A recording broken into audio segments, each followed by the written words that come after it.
bonjour et bienvenue. Alors aujourd'hui, on va se pencher sur une perspective théologique assez détonnante, je dirais. C'est le mot, oui. On a mis la main sur un extrait d'un sermon. Ça vient du pasteur Paul Sejong et le titre c'est « Le véritable Saint-Esprit œuvre avec la parole de la promesse de Dieu ». Tout un programme. Exactement. Et la question au cœur de tout ça, elle est simple, mais en fait, elle est vertigineuse. Comment est-ce qu'on reçoit le Saint-Esprit ? Est-ce que c'est un cadeau, un truc qui nous tombe dessus, ou est-ce que c'est le fruit de nos efforts, de nos prières, de notre ferveur ? Don ou effort, c'est le grand débat. C'est ça. Et notre but, c'est vraiment de décortiquer cet argument spécifique. Et je préviens tout de suite, la réponse de la source est radicale. Il n'y a aucune nuance. C'est très tranché, oui. Bon, alors, allons-y, on déballe tout ça. Absolument. La thèse principale, elle est posée d'emblée, et elle est faite pour secouer un peu. Ah oui, Le texte, il affirme que l'habitation du Saint-Esprit, le fait qu'il vienne en nous, ce n'est pas une récompense. d'accord. C'est pas quelque chose qu'on pourrait mériter par nos actions. C'est présenté comme un don pur et simple de Dieu. Un don. Le mot a l'air simple, mais ça veut dire qu'on ne peut absolument rien faire pour le mériter. C'est ça l'idée. C'est exactement ça. Pas de prière assez longue, pas de jeûne, rien. Zéro effort humain. Mais, et c'est là que tout se joue, ce don n'est pas pour tout le monde. Ah, il y a une condition. Il y a une condition, une seule, mais alors elle est hyper précise. Ce don, il est pour ceux qui ont été pardonnés de leurs péchés. Ok, ça semble logique dans un cadre chrétien. Oui, mais pas par n'importe quelle croyance, et c'est là que ça devient spécifique. La source insiste lourdement sur une foi qu'elle appelle l'évangile de l'eau et de l'esprit. D'accord, l'évangile de l'eau et de l'esprit, ça sonne un peu technique. Qu'est-ce que ça veut dire concrètement d'après ce sermon ? Alors, ce n'est pas juste croire en Jésus de manière générale, non, c'est beaucoup plus précis. C'est-à-dire ? Pour l'auteur, croire que Jésus est mort sur la croix pour nos péchés, eh bien, ça ne suffit pas. Ah bon ? La foi complète, celle qui débloque le don du Saint-Esprit, elle doit inclure deux éléments indissociables. Lesquels ? Premièrement, l'élément de l'eau. C'est la croyance que lorsque Jean-Baptiste a baptisé Jésus, Jésus a littéralement pris sur lui tous les péchés du monde, à ce moment-là. D'accord. Et le deuxième ? Deuxièmement, la croyance que son sang versé sur la croix, ça, c'est en quelque sorte l'élément de l'esprit à payer le prix de ses péchés. C'est ce package complet. Baptême plus crucifixion. C'est ça, la seule vraie foi. C'est fascinant. Ça transforme une croyance, qui est souvent vue comme une affaire de cœur, en une sorte de, de validation doctrinale. C'est un peu ça, il faut cocher les bonnes cases. Et c'est à partir de ce postulat que le sermon se lance dans une critique assez virulente de beaucoup de pratiques chrétiennes, n'est-ce pas ? C'est le moins qu'on puisse dire, oui. Une fois que cette base est posée, le texte déconstruit méthodiquement presque tout le reste. Et ce qui m'a vraiment surpris, c'est qu'il ne dit pas juste que c'est inutile. Il va beaucoup plus loin. La source liste des phénomènes comme la recherche de vision, Les miracles. le parler en langue, la guérison, la chasse aux démons, des choses qui sont des piliers pour des millions de croyants. Ah oui, surtout dans les mouvements charismatiques, pentecôtistes. C'est le cœur de l'expérience. Exactement. Et le sermon affirme que lorsque ces expériences sont recherchées par des gens qui, selon sa définition, ont encore le péché dans leur cœur, C'est-à-dire qu'ils n'ont pas la bonne doctrine, celle de l'eau et de l'esprit. voilà. Eh bien, ces manifestations, elles ne viennent pas de Dieu, Ah, elles viennent de Satan. carrément. C'est une bombe, ça. C'est une affirmation d'une violence inouïe, non ? C'est une bombe théologique, oui. Ça revient à dire à quelqu'un qui vit une expérience de transe, qui pense être plus près de Dieu, « Attention, vous êtes peut-être en train de vous faire avoir par le diable. » C'est ça. Le texte s'attaque frontalement à ce qu'on pourrait appeler une spiritualité de l'effort.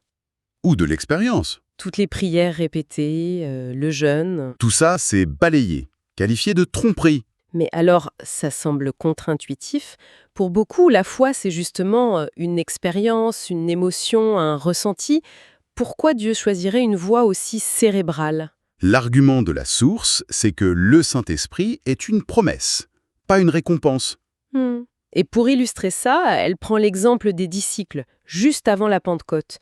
Le texte insiste bien, ils n'étaient pas en train de prier frénétiquement ou de jeûner pour obtenir le Saint-Esprit. Qu'est-ce qu'il faisait alors ? Ils attendaient. Et pourquoi ils attendaient si calmement ? Parce que, d'après le serment, ils avaient déjà tout compris. Ils croyaient déjà à cet évangile de l'eau et de l'esprit. Voilà. Leur attente, ce n'était pas un travail pour convaincre Dieu, c'était juste attendre la livraison d'un colis promis. D'accord. Donc, si on rejette toutes ces pratiques, toutes ces émotions, comment la source explique l'événement fondateur de tout ça, la Pentecôte? C'est quand même un récit rempli de manifestations spectaculaires. Ah, mais c'est là que l'analyse devient chirurgicale, hein. Racontez. Le sermon prend le récit d'Actes, chapitre 2, et il le dissèque mot par mot pour prouver sa thèse. On se souvient de la scène, les disciples sont réunis, et tout à coup, Oui, vient du ciel un bruit comme un vent violent, et des langues de feu se posent sur eux. tout à coup. 2 mots. Mais j'imagine que pour l'auteur, ce n'est pas un détail. C'est un mot-clé. Pour lui, tout à coup, ça veut dire que l'événement est totalement indépendant de la volonté humaine. Ah, d'accord. Ce n'est pas le point culminant de leur prière. C'est une intervention divine, soudaine, imprévisible. Ça élimine d'office l'idée que leurs efforts y soient pour quelque chose. Et l'expression du ciel, j'imagine que la logique est la même. Exactement.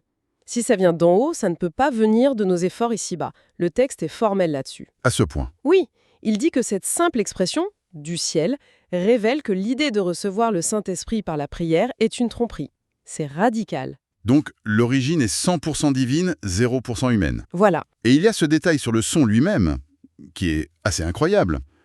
Le texte mentionne un son qu'il transcrit wish, wish, une sorte de sifflement. Oui, et là, la source opère un retournement spectaculaire. Elle affirme que ce type de bruit, un son physique qu'on peut entendre, n'est absolument pas le signe du Saint-Esprit. Et ce serait quoi, alors? Au contraire, le texte dit que c'est, je cite, « le bruit produit par Satan lorsqu'il tente de dévorer l'âme des gens Sans blague. C'est vertigineux. Donc, un son que certains interprètent comme le summum du divin est réinterprété comme le son d'un prédateur démoniaque. ». C'est ça. Et pour le parler en langue, ça c'est quand même un des phénomènes les plus connus de la Pentecôte. Là aussi, l'interprétation est purement pragmatique, dénuée de tout mysticisme. C'est-à-dire? D'après le sermon, le parler en langue, ce n'était pas une transe où on baragouine des sons, c'était un don utilitaire. Un outil. Un outil, oui. Le Saint-Esprit a donné aux disciples la capacité de parler dans les langues natales des gens présents à Jérusalem. L'objectif était simple, communiquer l'Évangile clairement. Une sorte de traducteur universel instantané. C'est exactement ça. Pas de l'extase, un outil de traduction. Pas de transe, pas d'émotion débordante. Ça dessine le portrait d'un Saint-Esprit très différent de l'image populaire. Tout à fait. Et le sermon conclut cette partie en décrivant la nature même du Saint-Esprit, Comment il est décrit? comme une entité rationnelle, ordonnée.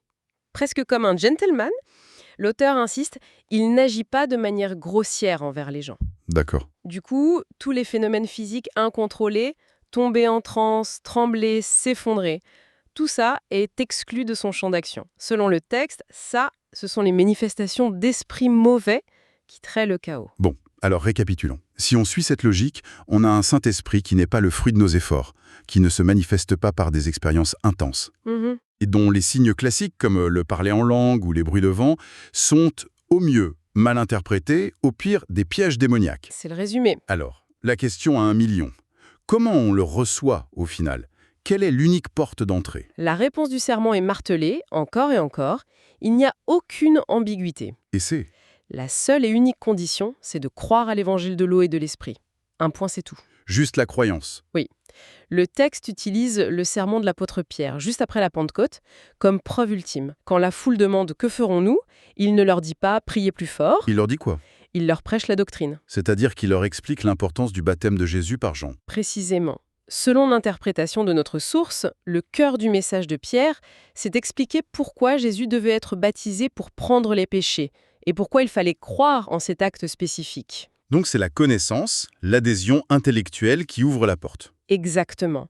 L'expérience ne suit pas l'effort, elle suit la connaissance de la bonne doctrine. Donc la clé, c'est l'adhésion à une doctrine. Pas une expérience, pas un sentiment, mais la compréhension et l'acceptation d'une vérité intellectuelle. C'est tout à fait ça. Et le sermon, d'ailleurs, se termine en interpellant directement le lecteur. Ah oui, Il pose une série de questions très directes, du genre « Croyez-vous au bel évangile au sujet de l'eau ?» Ou bien adhérez-vous encore à des croyances religieuses vaines et superstitieuses? Le choix est binaire. Binaire et sans compromis. Soit la vérité doctrinale, soit la superstition. C'est très clair. Si on devait résumer les points saillants, on a une vision où la porte d'entrée vers le Saint-Esprit est complètement déconnectée de l'expérience de l'émotion. Ou de l'effort personnel, oui. Tout est ramené à un seul point de passage très étroit, l'adhésion par la foi à une doctrine spécifique sur le baptême et la crucifixion. Et toute autre approche est non seulement une erreur, mais une potentielle tromperie d'origine satanique. Exactement.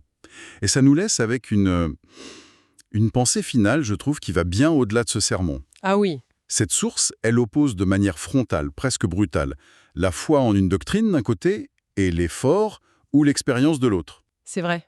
Et ça nous pousse à nous interroger en fait, dans n'importe quel système de pensée, qu'il soit religieux, philosophique ou même politique, quel est l'équilibre?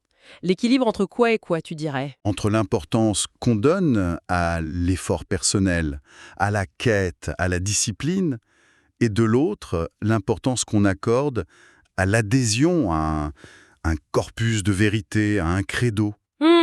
C'est une excellente question. Et surtout, qu'est-ce que cet équilibre change pour la personne qui y croit? La vérité, est-ce qu'on la trouve dans un texte ou est-ce qu'on la trouve dans une expérience? Voilà.